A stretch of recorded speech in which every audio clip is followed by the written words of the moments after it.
And then I just started seeing your logo everywhere. I'm like, hold up, he owns this and he owns this, and wait, this is his too. And I'm like, man, this is a whole city of Marty B's. Yeah, I think I have 23 acres out there. Wow. You know, so we've got just in Bartonville. Just in Bartonville. We have over 700 employees between all of our restaurants. My goodness. People will pray for God to bless their life. Sitting in a parking lot, praying for direction. They got their hands on the steering wheel, but it's in park. Maybe if you put it in drive and you start going down the road, God will guide you. But you ain't gonna get no direction in park. Yeah. So many of my businesses that I started, I didn't know anything about coffee, but God puts the right people, the right partners, the right people in my place to help me bring it to life. They're gonna screw up. It's easy not to make a mistake if you're never in the game, right? Sitting on the bench, I would rather you make a bad decision than no decision, because no decision is worse. How are you able to instill these biblical principles to your 700 employees?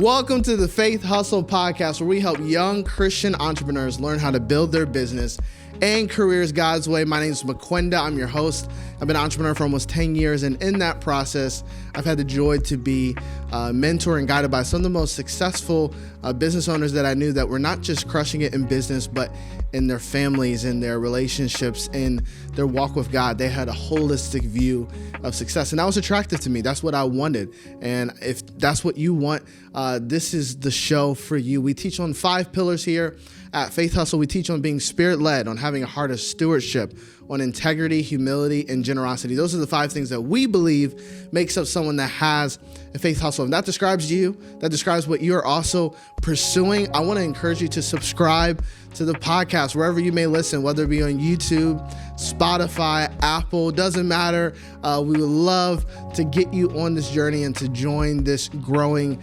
tribe. And if you've been enjoying this episode, would you leave us a review? It helps us a ton to get the word out to more people. If you like a good meal, you tell people about it. So if you can help us out, that would be incredible, so we can get the word out to more people, so more people can get encouraged and helped in their faith hustle. Again, I want to shout out a new course that we just launched in the Faith Hustle platform, the 30-day podcast course. It's been helping several people already in their podcast journey. And so if you're wanting to start a Christian podcast, this course of 9 teaching videos is going to give you the blueprint, the foundation of literally what I did for this podcast to start and launch in 30 days. And so we have that available for you in the show notes and description. And I'd love to get your feedback on that and see how it helps you in your own podcast journey. But I am not going to waste any more time, because I have a special guest. This man I have admired from afar, and we're going to get into it. This man is the king of restaurant branding experience. He is a legend here in the DFW area. He has phenomenal restaurants. There's about 9 restaurants and coffee shops, and honestly exudes so much excellence that you just know this. Somebody got to be Christian behind here, how they do it. And I am just honored. I have him on the show. I have my brother, Marty Bryan. Yes, sir. McQuenda. Thank you. We're here. Thank you for having me. Literally. Are you kidding honored me? to be here. Thank you. Thank you for saying yes. I truly. So before, and I don't think I told you this, before I moved to Texas, so I was, got close with the family. Shout out to the Russi family. And they would invite me down to Texas, and they're like, hey, just come down. We want you to experience all that Texas has. And one of the first places they took me was Marty B's. Come on. And so, and I don't know if that was your first restaurant or not. It was, yeah. Very first one. And in Bartonville, you have to go. You need to get their brisket. It is phenomenal. I judge barbecue places off of their brisket, and your brisket is phenomenal. Thank you. It's important. It is. And it's hard to get right. It really is. But what I loved about it, one, the building, the space itself was beautiful. Like it was just perfect. The atmosphere was amazing, and the service was amazing. Like you can tell these people, like they actually care about what they do. And again, like I saw the excellence of it, and I'm like, oh, there's something's different about this. And then I just started seeing your logo everywhere. I'm like, hold up, he owns this and he owns this, and like this is his too. And I'm like, man, this is a whole city of Marty B's. And so, man, I'm honored that you're here, man. Thank you. Well, thank you. It's it's a dream of mine for many years to create what we have currently. The dream didn't start with what we are now. It started with Marty B's and creating a hill country setting. We serve my 3 favorite foods: steak, Tex-Mex, barbecue. Come on. And I've loved live music. I've always loved sitting down, connecting with folks, and just hearing live music. There's something about music that's powerful. You know it. Yeah. You feel it. It's nostalgic and take you back to a place or time. Absolutely. And so that's what we do there. Yeah. And so we opened in 2017. Only 2017? Yeah, November of 17. And again, opening that, you're just laser focused on getting that open. Yeah. And I don't know that I really had any real aspirations beyond Marty B's in the beginning. We believed in it. We never doubted it. My wife was on board. Everything we had ever owned or worked for, we put into that restaurant. And kind of went all in. We took out credit card debt, mortgaged our home, our property, sold anything of value, and God had blessed it. Wow. And then our goal is to, if you think about Matthew 25 and being faithful with the few things you're responsible for, and then taking that, and then God multiplies it. So yes, sir. We just tried to be good stewards of what God had given us at Marty B's. And we're faithful with the few things that he had provided for us. And then he's helped us kind of multiply our work and our efforts. And, 7 years later, having Marty B's to now 9 restaurants. And only 2 of them are the same, which one day maybe I'll wise up, maybe duplicate something that I already have done. I'm just not that smart, I guess. I don't know. No, I love it. And all of them they're unique experience. Like there's one, is the Cactus, right? Or Cactus Canyon. Cactus yes. Canyon. Is that more like Mexican or it's more Tex-Mex? But our purpose behind Cactus Canyon was to do it a little bit different, because historically, when you walk into a Tex-Mex place, you have a vision of what you think it's going to be like in your mind. Right. Maybe you have a vision of the music, the menu, and so Brian's my partner at Cactus Canyon, and we together just felt like we could do it better and uniquely. So when you walk in there, it'll surprise you. It's kind of got a more urban, upbeat, my wife and daughter say bougie, kind of a bougie vibe to it. I would agree. Yeah. And then, of course, we do everything from scratch, and it's kind of worked out. It's doing great. And just all, even the coffee shop, like they got a horse in the middle. I'm going to put footage of it in here.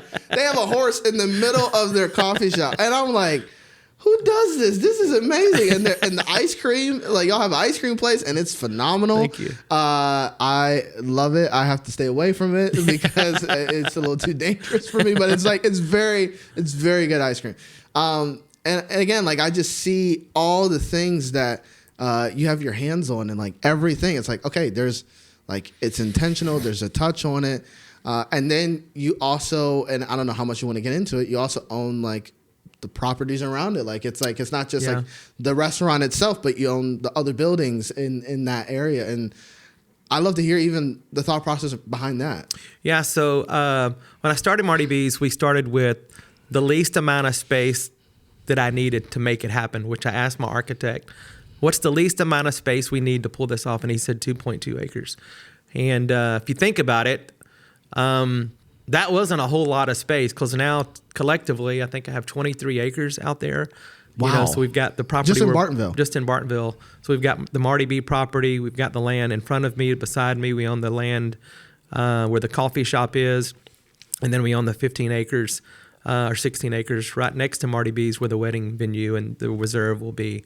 And then I end up leasing space where the coffee shop, the ice cream shop is, and then where our Marty B's to go and catering operations. that's kind of, it's got two purposes there. One is we do all of our to-go and catering. The second is we do all of our ice cream there. So we make all of our ice cream on site at Marty B's to go, and then we transfer it over to Marty B's ice cream. Got it. And so what I love about our ice cream is, it's all natural. If you go and look at ingredient list on most any major brand of ice cream, it has something in it that's not real. Okay. The irony. I'm serious. That's wild. So our ice cream has 4 ingredients. It's eggs, cream, sugar, milk. That's what it's supposed to be in ice cream. That's the way you made it growing up. That's the way we made it. Now, obviously, we add flavorings. We add caramel sauce or chocolate sauce or Reese's or Oreo. But the basis of our ice cream is really super natural. Yeah. Supernatural. How about that? It's supernatural. It's supernatural. It's biblical. It's supernatural. It's a biblical ice cream. But it's interesting. We go through and we're tasting and creating all these ice cream flavors for literally 3 months. I didn't gain a single pound. And I'm thinking, oh my gosh, there is magic in this ice cream. But I got thinking about it, and it's because it doesn't have a lot of those synthetic things. Like a lot of ice cream brands put in these synthetic binders like aguar gum or all these things. And then most of them use high fructose corn syrup as a sweetener. Wow. And the reason they do it is because it's affordable. Eggs is not affordable. In the market, I could be paying $20 for 15 dozen eggs, or I could be paying $120. Yeah. But it's an investment we make because we know it's better. Yeah. And it's better for you. Absolutely. But the real purpose behind everything we do, it's simple. Our purpose is to create spaces for people to come together, connect with their friends and family, and celebrate life. And so every time we create a new space, it's with that in mind. And so if you're going out to have dinner, breakfast, coffee, it's hard to connect with someone if the seat isn't comfortable. Yeah. The temperature isn't right. Yep. The music's too quiet, too loud. The product isn't great. So if you're trying to connect with someone and you order a cup of coffee and it's cold or it's not to your liking, you're now focused on that instead of the person you're with. And so all those elements, and we really talk about appealing to the senses. So what do you see when you walk in? What are the textures like that you're sitting on, you're touching, right? What do you smell, right? What do you hear? And just really trying to capture those things in such a way that it kind of prepares kind of the mind and the heart to be in a place where you can connect with the people that you're there with. In fact, beautiful. At Cactus Canyon, we have 0 TVs in the restaurant. We have some on the patio, but the restaurant has no TVs, not even in the bar. We have no TVs at the coffee shop. We have one in the conference room, but it's for meetings. We don't show any programming. And then all the other restaurants, the TVs, if we have them, they're in the bar. They're not in the dining room, and that's on purpose. And so I love walking into the coffee shop and seeing people really engaging one another, not being on their phone, unless they're working, which has happened. They're there for that. I get it. But if they're there with someone else, I just find so much joy in people just connecting. Yeah. That's what it's about. And, really, coffee shops, and in the beginning when Starbucks was created, that was really their goal, was to create a place for community. I don't know that they've continued that over the years. They've kind of gotten a little bit off target, but we really invest heavily in the space. And I usually go over budget because I feel like the customers notice. They really recognize when you invest into the property. And if you go into any of our businesses, we're always making improvements continually. Yeah. And so it is the product, right? And I've got to keep investing in the customer experience, the employee experience for, our customers and our employees to benefit from both. Yeah. So it's been a lot of fun. Oh my goodness. I can only imagine. I mean, one, it's funny. As soon as you were talking about that, I was literally going to add in there, when I was a teenager, I don't know why I was reading this as a teenager, I read the book Onward by Howard Schultz. And he talked about that, of they were very particular about the smell and what you smelled when you walked in, and how they set up the tables and what the paint color on the walls. And obviously, like you said, now, I don't know if they follow the exact rules of that anymore. They've kind of gone off a little bit. But that was the intentionality there of like, hey, this is a meeting place. You can come, have a meeting, meet with a friend, have a little book group or whatever. And the atmosphere was conducive of that. And I think for anyone, you might be listening right now and you don't have a restaurant, but whatever you do, you're providing an experience for your customer, whatever it is. And, there's that one quote saying that God is in the details, right? And I do think like the details of the experience matter. Yeah. One, because the shock and awe that comes to a customer, that's everything. Because especially in the restaurant business, I know it's like you're trying to get repeat customers. But then also, that's where I believe God is shown in the details. Where it's like, oh man, like we have Brad Neither here, which I know you know Brad. very well. He's incredible. And he was on the show. He talked about how there are people who, because of the intentionality of the design of the bottle, people got saved, like got born again. And I'm like, of a whiskey brand. Yeah. And it was like, because they're like, if someone took the time to be this detailed about something as simple as a whiskey bottle, there's got to be inspiration from something other, And I would say the same. Like I said, like I didn't know. The first time I saw you, I think you were coming around, I think just a coffee shop and just saying hi to people. You said hi to me, you shook my hand. And then I believe it was like the 1 year anniversary of Marty B's coffee. And you got on the mic and you just gave glory to God. And I said, oh, that makes sense. It all makes sense now, and it's just like, I love that. Okay. So even from that perspective, for those who are watching, how would you, I'm going to call it the Marty B's way, but how would you suggest to them how they can implement it in their business and whatever line is? Like, what are the core principles of that? And I know you talked about all the senses, but how, like if someone had an insurance company or whatever they had, what would you suggest to them to implement the same kind of principle? Have you been wanting to start a Christian podcast, but you just don't know where to start? It's 2025 and you told yourself last year you were going to start that podcast. Well, trust me, I understand. Believe it or not, Faithustle was actually launched and started in 30 days from start to finish. And I believe you can do the same. Most people hesitate to start a podcast for a few reasons. They don't know where to start, they don't have the right equipment, and they don't know how to build a great show that can get traction. That's why I created the 30-day podcast course to teach you the methods and the exact model that I use to build out my podcast in 30 days. In this course, you will get 9 teaching videos that will show you how to find your unique podcast niche, how to find high-level guests, and how to conduct incredible interviews. You'll get a list of the exact equipment that you need to build out your show, and you'll learn the free and powerful marketing strategies to launch your podcast to the masses. What if 2025 could be the year that you start that podcast and impact thousands of people? Don't wait. Start today, and let's get that podcast launched. Yeah, great question. And I think it's really simple.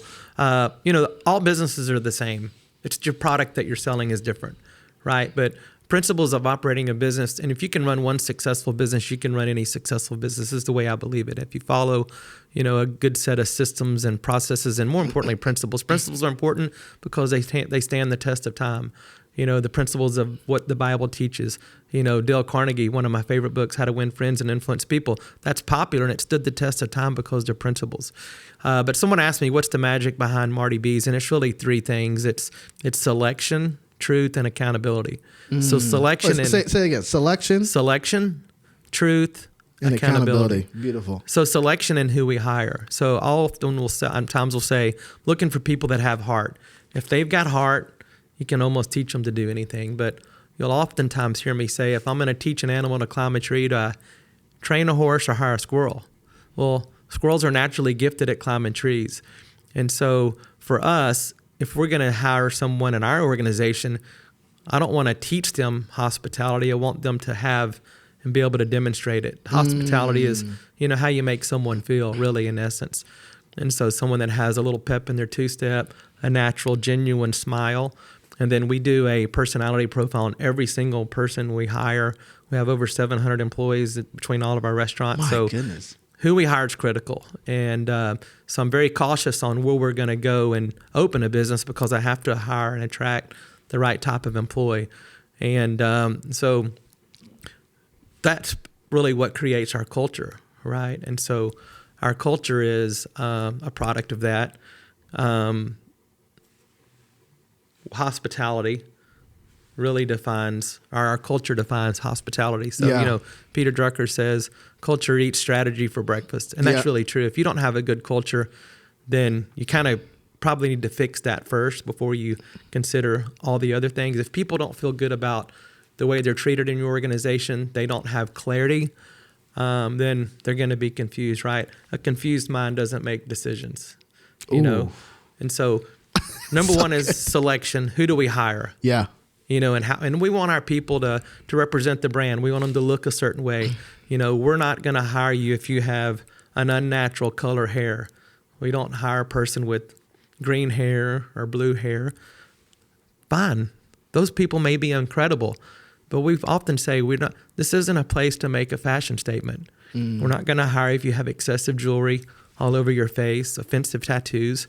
And the way we think about that, Mukwenda, is that it's hard to be in a place of serving and providing genuine hospitality if the focus is on yourself.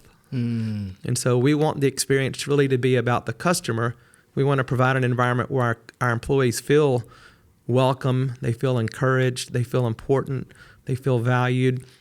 And if they feel that way, then they're going to deliver an amazing experience to our team. And so that's really what selection, number one thing. That's really kind of what we're looking for. Yeah. And, it's a quality of character. And, the personality profile doesn't solve all the problems. It doesn't tell me if they're hardworking, doesn't tell me if they're honest, and it doesn't say all those things. But we're able to identify qualities pretty quickly. And because of our culture, our team's really good at helping us identify things in folks that may not be most suitable for us. And so we try to, we hire slower and fire fast. Yeah. In fact, the time you should fire someone is when you first think about it. And oftentimes companies will keep a bad employee on their team for too long, and then they can start to infect the culture. And so if I go back to what I said earlier, if I'm going to teach an animal to climb a tree, train a horse, hire a squirrel, well, I'm looking for squirrels. And so I don't want to rob someone of an opportunity of their giftedness, or it isn't in the restaurant business. They're gifted to be somewhere else. Right. Yeah. So I don't want to waste their time, and I don't want them to waste our time. Right. If we hired them, but they don't have the giftedness that we need them to have for us. Yeah. And so I have a lot of people that I've terminated over 35 years, but I still have great relationships with them. And the reason I do is because sometimes you have to do the hard thing for them that they don't even know. They don't even see themselves outside of their own circumstances until you create that opportunity for them. Right? So that's selection. Truth, we talk about truth a lot. Everybody wants to hear the truth. In the world we live in, remember that commercial, is it real or is it Memorex? Yeah. So, oftentimes people, they hear Memorex nowadays. They don't hear the real truth. And so we want to be a place where they hear that. I want to receive truth. Yeah. I want to receive truth from my pastor, from my friends, from our team. And if there's things we need to address to make us better, I want to know what those things are. I don't want to be in the boxing ring with one arm behind my back. If I'm going to be in the battlefield, I want to have all the tools at my disposal, right? So like on my wrist, I wear this Ephesians 6:10 through 17, my favorite Bible verse. It's the armor of God, being prepared, the breastplate of righteousness, sword of salvation, all those things. Because really, business is about waking up every day and fighting battles. I mean, every day there's going to be something that's going to happen to all of us that we got to be prepared for. So you could either be on the offense and attack it and be out ahead of it, or you could be reactive. And oftentimes people are very reactive into what happens throughout their day, and they spend their time reacting instead of spending their time being proactive and being on the offensive. And so we're very truthful with our team. In fact, I think it's John Maxwell talks about in one of his books, I can't remember which one, but, care enough to confront is one of the chapters. And so one of the ways we view truth is that if we really care about our team, then we got to be honest with them. Yeah. And so if you ask anyone on my team in a leadership position, there's been conflict within our relationship. And we view that as a good thing, because if there hasn't been conflict and some type of issue, then we haven't been truthful. You know what I mean? And we oftentimes will say, don't make me feel good, make me better. Ooh. Right? And so that's so good. Don't make me feel good. Make me better. Wow. And so often I know that confidence really comes from within. And so if a person has been told the truth, they know where they stand, they've been trained, I don't have to go around all day long patting everybody on the back. Yeah. Why? Because they know they're doing a good job. They know because of how well they've been trained. They have confidence. The guests are telling them how great they are. They're seeing it in their tip percentages. They're seeing the product of their confidence and their knowledge and their training through their job experience. Yeah. And so that's awesome, right? And I'm not going around and trying to pump. Yeah. Now, you said, when you were in the coffee shop, I was walking around shaking hands. And that's true. I do that. I do it, number one, because I care. I also do it because I want to demonstrate to my team the same behaviors I want them to duplicate. So if I'm busting tables or sweeping floors or talking to customers, shaking hands, I'm doing that as an example of what I want my team to do and to follow.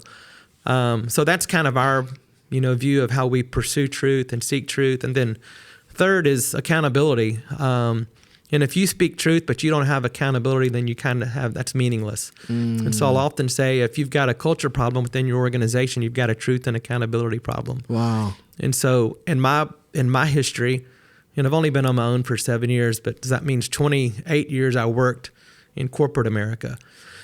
And so in corporate America, what can end up happening is you can kind of get bogged down in a big organization, and you can kind of get lost in the organization.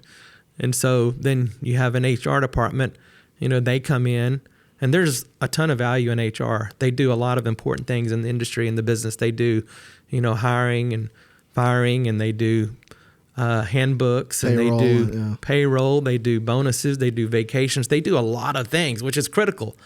Sometimes what can happen, though, is the organization will hire bad employees, and then they can be affected, or the good employees can be affected by the bad.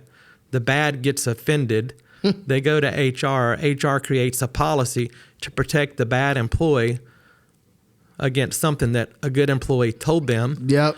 And then hence you have a culture problem. And then you rob all the great people of the ambition, the drive, the ingenuity that they had to make the organization better. Wow. And I've seen that so many times. So even though we have the number of employees we do, we don't really have an HR. Well, we do. I'm in charge of it. And it's real simple, Mukwenda. If someone doesn't really enjoy working for us, or they don't feel like it's the right fit, then they don't have to be there. We're not forcing people to come to work. Yeah. Even during the snow days and all those things where there's, the roads are slick and dangerous, we don't force anybody to show up. But people still have to make money. So we open the doors for our community. Also, we open the doors to give our employees an opportunity to make money. Do you think being open on a snow day is good for my business? No, it's terrible. We don't make money on those days. Yeah. But it's about providing an opportunity to serve our community and an opportunity to serve those folks that need to make money. Yeah. And I think it's awesome. Yeah. That we get to do that. And so, selection, truth, accountability. Those are the three things that I think really drive the value of our business. The other thing I think is important, remember we talked about purpose earlier. Yeah. Creating spaces for people to come together, connect with their friends and family, and celebrate life. So in all the years I've been doing this, I created the 10 Commandments to Amazing. Ooh. So it's the 10 things that I feel drive the most amount of value to our team and to our customers. The number one commandment is hospitality, right? And so in the restaurant industry, and I think in most businesses, there's two different things. You got hospitality and you got service. You can provide great service and not deliver well thought out hospitality. So service is transactional. It's the details. It's the action. Sat at my table, took my order, kept my drink full, pre-bussed my table, got my order right, presented the check on time. Those are all the transactions, the action steps. You can do all that and then kind of have a flippant attitude and not make me feel welcome. And I may not return, even though you delivered all the specific steps. So hospitality is probably, in my view, as important or not more important than the transaction. Because if we made someone feel very welcome and genuine and really created a great warm experience for them, they're likely to return. Yeah. They're also likely to provide a little more grace to us if we do screw up. Yeah. And so it's easier to do that to somebody you like. I think it was, that's right. And I think it was Steve Jobs that said that your brand is really a matter of trust. Yes. Right. So do your customers trust you?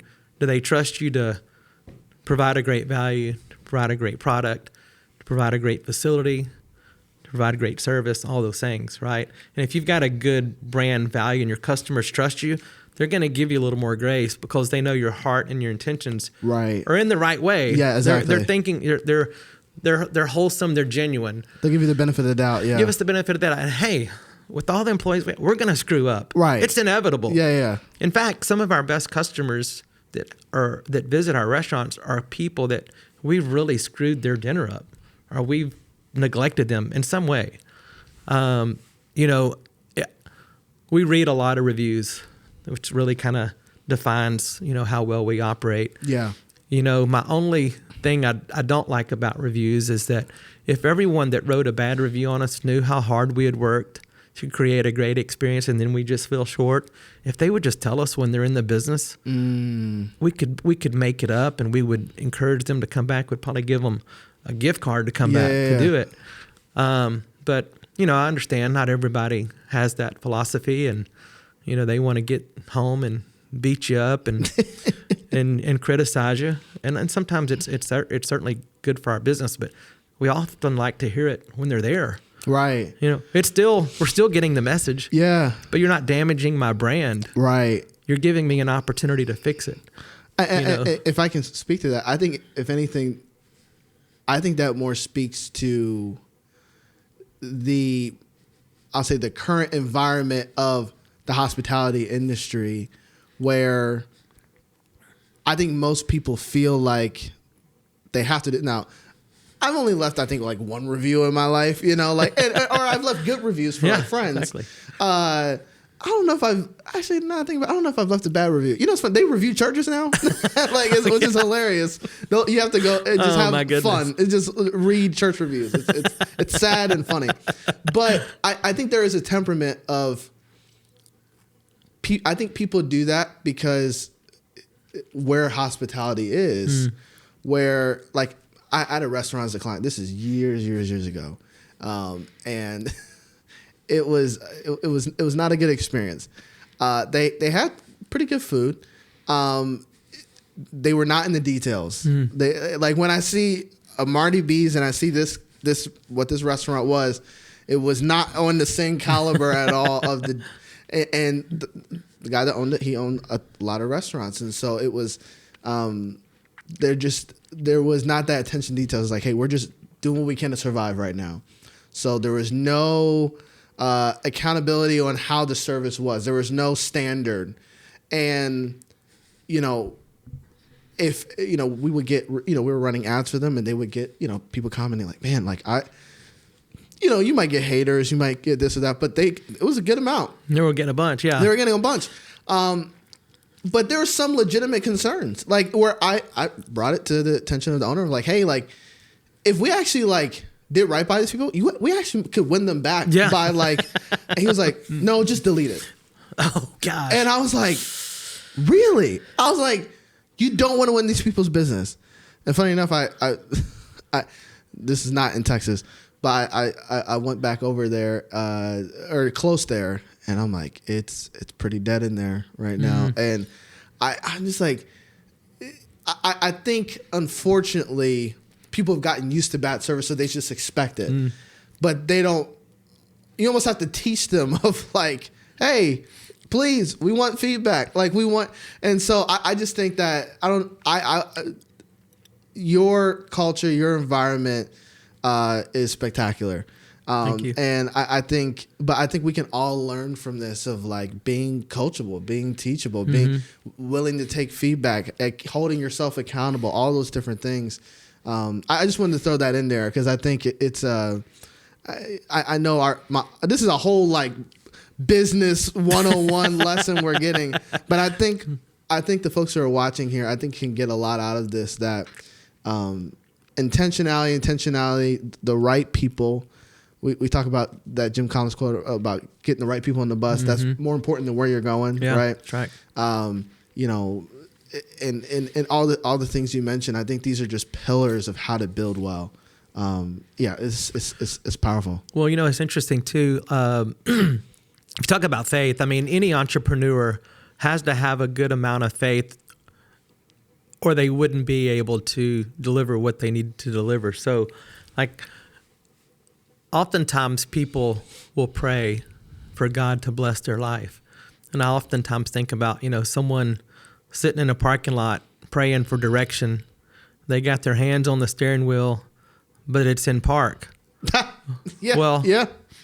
Maybe if you put it in drive and you start going down the road, God will guide you. You ain't gonna get no direction in park. It's true. And so for me, I've often found, you know, Hebrews 11, you know, kind of the whole chapters about, you know, by faith, you know, God will encourage you and provide the light, provide the path. And, you know, so in so many of my businesses that I started, you know, I didn't know anything about coffee, but God puts the right people, the right partners, the right people in my place to help me bring it to life. Same thing with ice cream. We had no thought in the beginning of making our own ice cream. Well, the more we got to thinking about it, I was like, how can we not make our own ice cream if everything we do is so intentional and experiential? We have to do it. Wow. Well, then I had to go to ice cream school. I had to go and learn about all this equipment. I had to learn how to do everything that we do to bring that thing to life. In coffee, you know, my daughter and I, McKaylee, she inspired and helps operate coffee and ice cream in the wedding venue. But we went and spent 3 days at a conference in New Orleans in 2021. And so we just had to become students. We just had to learn it. Wow. Right. And so the more active we are, the more engaged we are, and the more steps we take, the more God lights the path. You know what I mean? Yeah. And sometimes he may not want to show you the whole path. He may, if he does that, he may discourage you. Sometimes you just need a little bit brightness at a time. You know, because you know, people often ask me, if you had to do Marty B's over again, would you do it? And I, you know, in retrospect, if I would have known the whole entirety of the process and the challenge that it was going to require of me, I don't know that I would have done it. So God was protecting me against myself, really, and just gave me enough information and enough light to keep me going. And so I really believe God honors your faith through your action, and just having to lean on him and have faith that you're just going to have to go out and do the work. God tends to show up more when you do the work. That's true. You know, if you're just sitting around waiting, well, good luck. Yeah, exactly. Me and my dad, we were, that's so powerful. In July, we were praying, seeking the Lord. I took the month off of filming any content just to hear from God. And we're reading in John, I think it was like John 16, you know, and Jesus calls the Holy Spirit the guide, right? Like he's the comforter, he's right, you know, all these different, but he calls him the guide. And my dad would just say these phrases, and it's like mic drops. You're like, hold up, you just say that? And he was like, how can he guide you and your feet ain't moving? And I was like, that's a good point. What a revelation. And it's like, you know, I think of like the life of Peter. Like Peter gets a bad rap. He's a little feisty, you know, but he was the only one that was willing to make a move. And I think that's why like God couldn't trust him to head up the church of like, hey, listen, like I need someone bold enough to just go. Like, yeah, you'll get some bumps and bruises, but as long as you're guided by me, like I can I heard this pastor say once, and I know that there's a book around it too, of ready, fire, aim. That's my total approach right there, bro. Yeah. That's my whole DNA. That's how I'll do it. It's brilliant. And like that's when I first heard, I was like, that doesn't make sense, right? Because we're always taught ready, aim, fire. Mm-hmm. But this pastor, he said, we have to trust more in God's ability to guide a moving bullet than our ability to aim. Mm. And I just thought that was awesome. So profound of like, yes, like in all of our strategies and all of our wisdom, we can't see around the corner. We can't, like, we're not God. We don't see all, but it's like, if we just, like you said, Hebrews 11, like all of those people, they took a step. By faith, Noah built an ark with no rain. By faith, Abraham left the place he was at and went to a place of, I'll show you, Moses, he, like all these different people. It's like, by faith, they did something with what they were given, what God told them to do, and it was counted to them as righteousnse. And I think it's just, for those watching, for this Faith Hustle community, if anything, I would want to charge us of like, have the ideas, have the business plan, have structure, right? The 10 Commandments you talked about, I'd love to get that somehow in writing or something. You got to have it somewhere. I do. I have it on our screens inside the restaurant. If you can send that to me, I'd love to provide that for. But you have all that stuff. But at some point, you'll have to make a move, and God's going to guide you. That's right. As you do it. That's brilliant.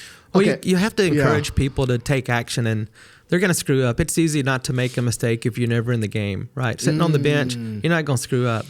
And it's so easy to criticize people that are out there, putting themselves out there, and they are making mistakes. And all often, I would say, I would rather you make a bad decision than no decision, because no decision is worse. Yeah. And I think Bezos even talks about that. And speaking of Bezos, I mean, he's not a perfect person. Neither are we. Yeah, of course. But he's obviously a well-accomplished businessman. Yeah. Second wealthiest person in the world behind Elon. Yeah. And he talks about, there's two quotes I love that Bezos says. One is, anxiety comes from not taking action on things we know we need to take action on. Wow. And so for me, I wake up every morning and God speaks to me when I wake up, and he'll have something on my heart or mind that I know I have to take action on.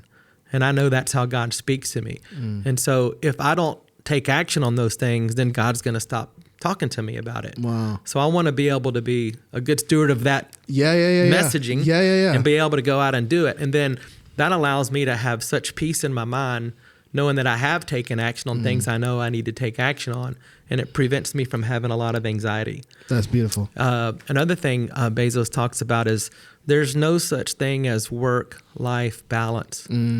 If you want to be successful, Mukwenda, you're going to have to put in the time. Yeah. Now, he likes to call it work-life harmony.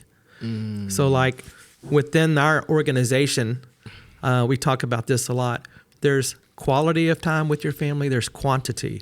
A lot of people have quantity, but they have no quality. That's true. If I'm at home and I got my feet propped up on the couch for 5 hours and I don't engage my family, shame on me. I've not been a good steward of the quantity of time. Right. Now, if I'm home for an hour and I'm engaging, we're having dinner, we're talking about the day, we're talking about plans, whatever. Okay, that's a big difference. Yeah. So the quality of my time is what's critical. Yeah. Which, in my view, based on what Bezos says, provides harmony. So if I'm at home and I'm thinking about work, I'm not giving a good quality of time.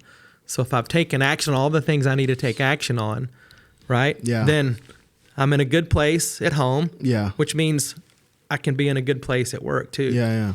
And so we talk about that too, because in the restaurant business, we just work a lot. It's just the way it is. But it doesn't matter what business you're in. If you want to be successful, you got to go and do the work. You have to put in the work. So how do you maintain harmony within all the things you've got to do to be productive at work and at home? T.D. Jakes did a message once, and it was awesome.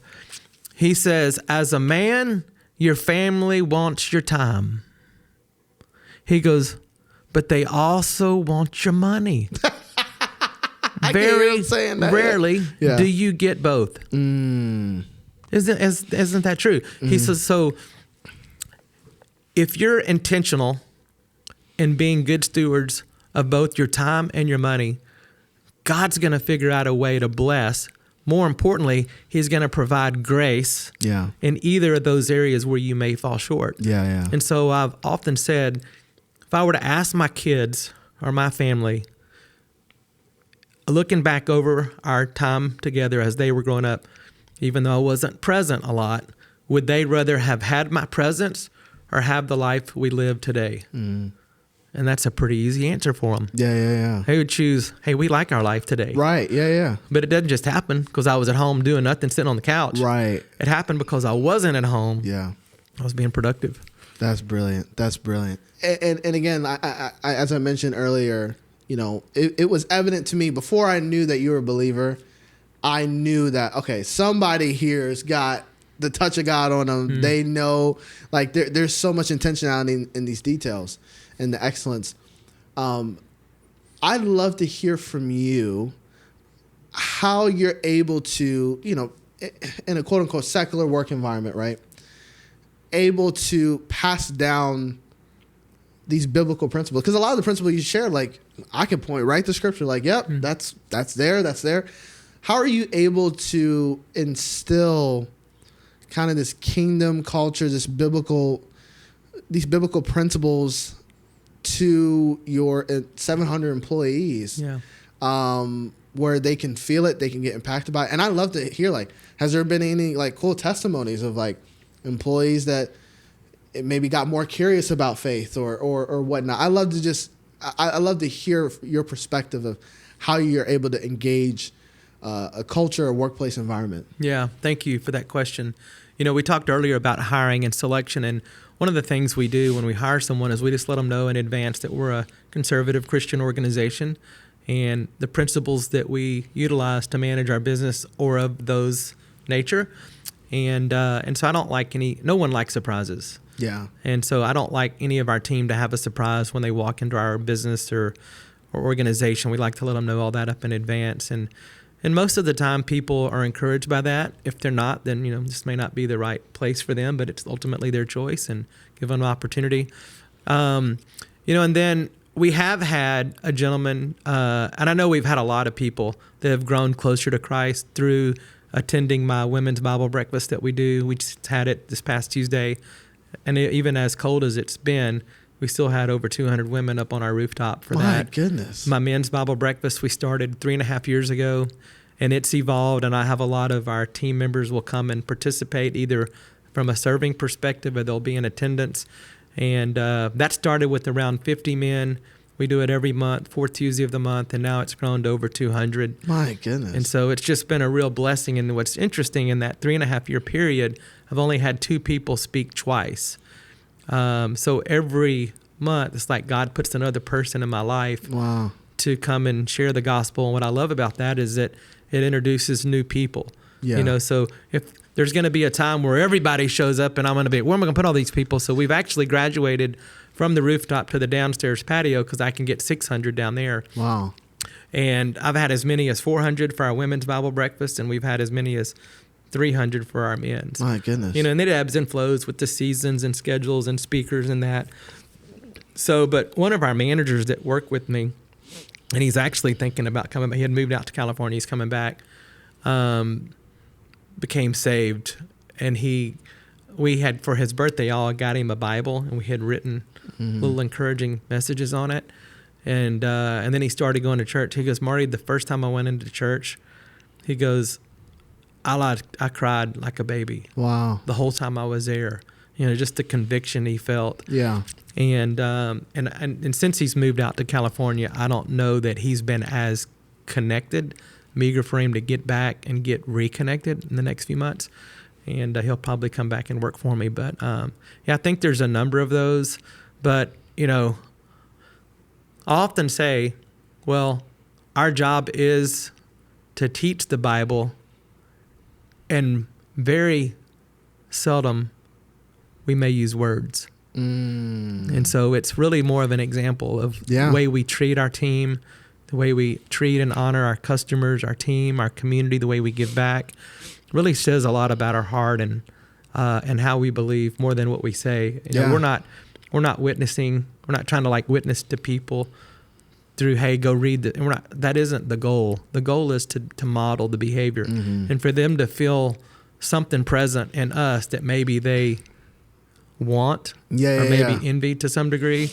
Yeah. How is it that you have so much joy? How is it that you have such a positive outlook? Well, it's because of my faith. That we're able to have that. And life is hard. I can't imagine how hard it would be if you didn't have faith. Oh my gosh. Right? I don't know how people do it. It guides everything. Right.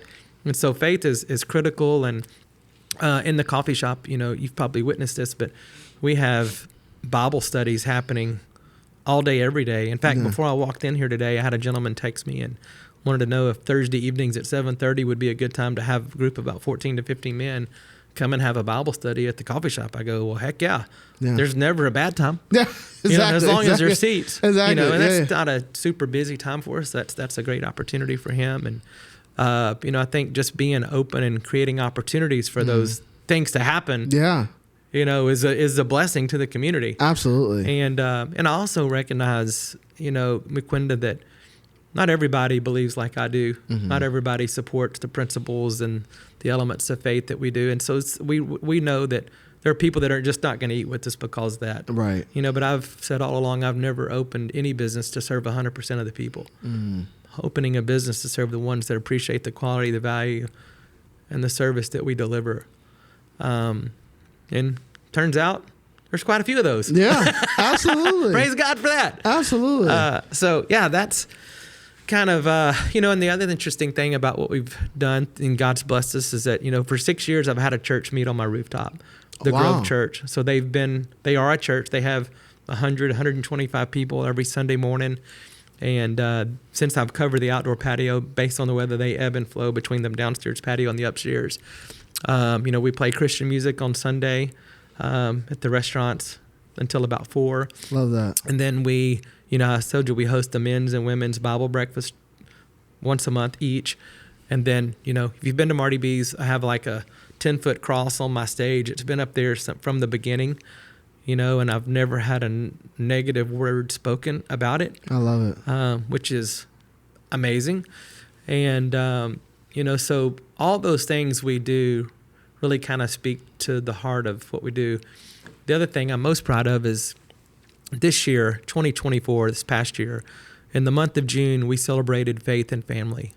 There are other agendas out there that get pushed.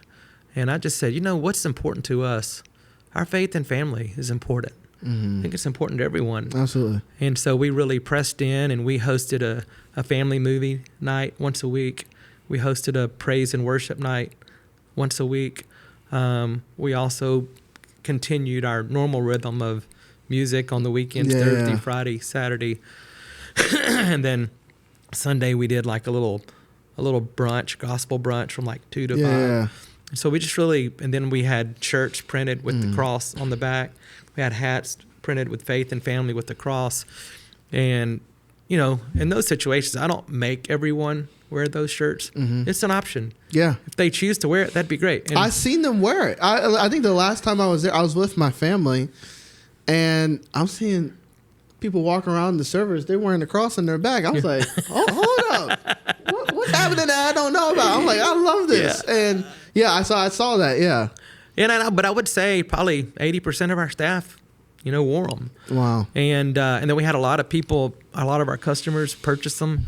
And I'm super excited about, doing it our second year this coming June. I think it'll continue to grow. And I've had so many people say, we're only eating at your restaurants in the month of June. Wow. And, that wasn't the purpose behind it. Right. But that's God honoring our commitment to our faith. Yeah. And trying to model.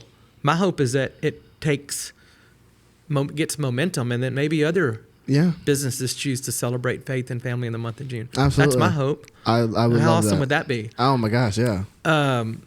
So anyway, it's been fun. I love that. And that's what I love about business, where I think it's very convenient to be on the sidelines and complain. But as a business owner, and specifically, it might not be in every country in the world, but specifically in America, and we are far from perfect, and we have a lot of things to get figured out, and tons of injustices, tons of different things that are not biblical, but we do have the freedom of religion. We do have the freedom to express our religion. And so owning a business, and specifically owning an operation or owning your own real estate, owning your own space, like you have the ability to affect culture. You have the ability to imprint whatever culture you want. I do think it's a beautiful opportunity. I was just reading, and I've been talking to my friends about it because I just get excited when I see a scripture, and I'm just like, it fires me up. But I've been reading in Luke 21, and Jesus, paraphrasing, Jesus basically tells his disciples, hey, I'm going to go to the cross. I have to. I'm going to rise again, and then you're going to get persecuted. And it says there's going to be opportunities for you to bear witness to my name, and I want you to pre-decide. I'm paraphrasing. I want you to pre-decide of what you're going to say when they persecute you. And I just thought that was a brilliant thought of, you know, when you're in the heat of the fire or you're in a moment of compromise, that's not the moment where you make a decision of what you're going to say, if you're going to represent Christ, if you're going to be a good witness. It's you pre-decided. Like, hey, no matter what, I'm going to love Jesus. I'm going to represent him well. And I think for all of us as Christian entrepreneurs, we have that ability in our companies to pre-decide, hey, we're going to treat people with kindness and exude the fruits of the Spirit, right? I actually think it's harder to do it with, not harder, but it takes more intentionality to do it without words. But I think that's what whets the appetite for the gospel. Is like, is a life well lived, because you got to live it, you know, and because it's very easy just to talk. No, totally. Yeah. And there's a lot of talkers out there. Oh my gosh, a lot of talkers. And, you know, I would say too, you know, I've spoken on leadership in a number of different forums, and people often ask me, well, how do you do that? How do you live out your faith in your business?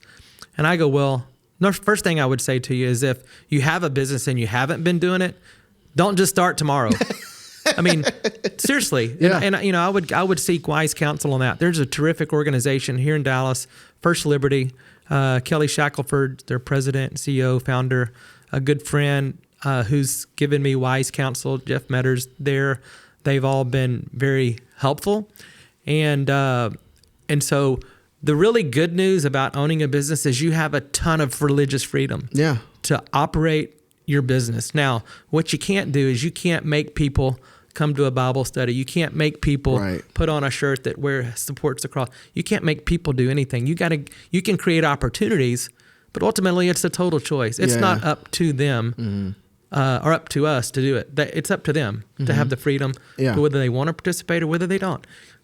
And that's really it. Now, if you've been operating, you know, maybe from a pagan perspective, and you now want to start embracing some of those things, I would just encourage wise counsel, maybe do some subtle things, you know, and just be thoughtful and cautious with how you do it. Because, you know, I've been in the community in which I work for 22 years. So a lot of people knew me before I opened Marty B's. They know, and I've led small groups. I've been involved in my church. I've done so many different things. And so when I opened my business, it was just kind of an extension of who I already was. Right. And by no means has every decision I've made been perfect. You know, there's a lot of things as an owner and as a business owner, a lot of behaviors I've exhibited I'm not proud of. You know, it is business. And I've say things and do things like, God, I wish I could take that back. Of course. You know, but, you know, to me, it gives you an opportunity to own that. And I publicly will own it with our team or with our staff and just say, hey, I screwed up. I'm asking for your forgiveness, and I'm asking for your grace. You know, I was wrong. I did not handle that the right way. And I found that goes a long way. If you just own your mistakes, don't blame anybody. Just sometimes you got to own things you weren't even responsible for. But as a business owner, it's all on you. Right. You know, the coach on the sideline didn't, you know, throw the interception. Yeah. But he's responsible for it. He takes the blame. Yep. So yeah, those are, I think, important things to think about. No, that's brilliant. In business. That's brilliant. I think I heard it said once of like, the gospel itself is already offensive enough. And it's like, we shouldn't go out of our way to be even more so, right? And it's like, I think we do use wisdom. We use discernment. But I love what you said. I think so much we want to be, we're passionate. We want to make an impact. There is so much to be said of influence and reputation and trust over time. Mm-hmm. And it's like, people, they want to see consistency. And I think that opens the door more of like, hey, even if I don't agree with you, man, I've known this guy here for 20 years. Yeah. He's been a staple in this community.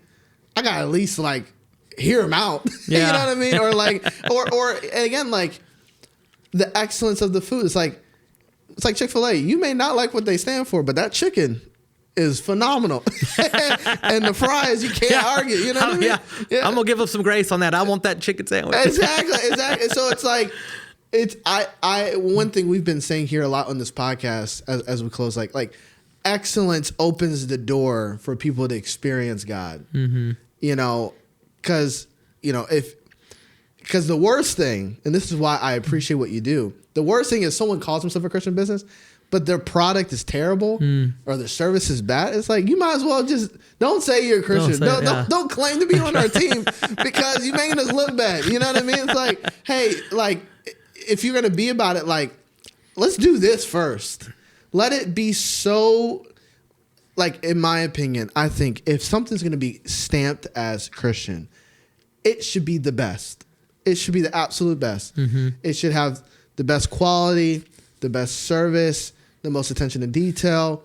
People should walk away with like, man, that's something else. I'm so glad you brought that up. That's a very good way to look at it and kind of just motivated me even more to continue to pursue excellence. Because that's important. And I think it's an example. If anything, I'm saying it's a witness of what you're already doing. But I think it should push all of us of like, hey, like, I don't see any, even with Solomon, like, they spared no expense at building the temple. Mm-hmm. Knowing that it was, or God knew that it was going to get torn down, but they spent no expense. And it's like, I think, we're over here like just trying to do we're not saying not being wise, but like trying to do the bare minimum. But it's like, no, I don't think that's how God's kingdom operates. And I think that excellence opens the door, and it opens, people see it. People feel it. People feel culture. People feel, and we are feelers. Mm-hmm. That's just part of our DNA. And so I just love what you're doing. Last question for you as we wrap our time up. Again, we have a lot of newer entrepreneurs, people who are just in their start, or a lot of aspiring entrepreneurs. Yeah. If you could say one thing to a newer young Christian entrepreneur, they're wanting to get into business, they're wanting to do it God's way, what would you advise them? I would number one is oftentimes people that want to get into business are in love with the idea of being a business owner. They're not in love with the idea of doing all the work to make it all happen. And so not everybody that has a desire to be a business owner should be a business owner. In fact, I have a lady that works for me that was a business owner. It was the worst 10 years of her life. Wow. Now she works for me, booking our events, and she's incredible and probably making a lot more money and has a lot more peace. So I would just say, number one, make sure that you're super clear that is your heart's desire. Yeah. And if you start the pursuit and you're not like waking up super excited, ready to bang up out of bed and get to work on it, then probably isn't God's plan for you. Yeah. But you just got to have super clear vision on what it is that you want. If you don't have it, pray about it, and you just don't continue not to get it, then don't be disappointed that God has other plans. Yeah. Be encouraged and embrace that. Yeah. Beautiful. Beautiful. Thank you so much for gracing us with your presence. No, this has been so powerful. So I'm charged up. I'm excited to build Faithustle in this platform with as much excellence that you guys do. I'm going to put, obviously like the links to, his Instagram, but just search Marty B. Like I would encourage you, all of you. I love to see all the Faithustle people come out to Bartonville, come out to Argyle, get you some good food. Tell them that I sent you. Get their brisket. That's right. It is phenomenal. And the rolls. All of it is amazing. Thank you. Thank you so much for being here. Thank you for having me, McQuinda. Great job. Thank you so much for watching this week's episode of the Faith Hustle podcast. We hope you were encouraged, inspired, and feel equipped to walk out your faith hustle. If you want to come on this journey with us in growing in our business and faith, I encourage you to subscribe to the podcast, whether it be on audio platforms like Apple or Spotify or YouTube. We would love to take this journey with you, and we can't wait to see what God does in your business. We look forward to seeing you soon.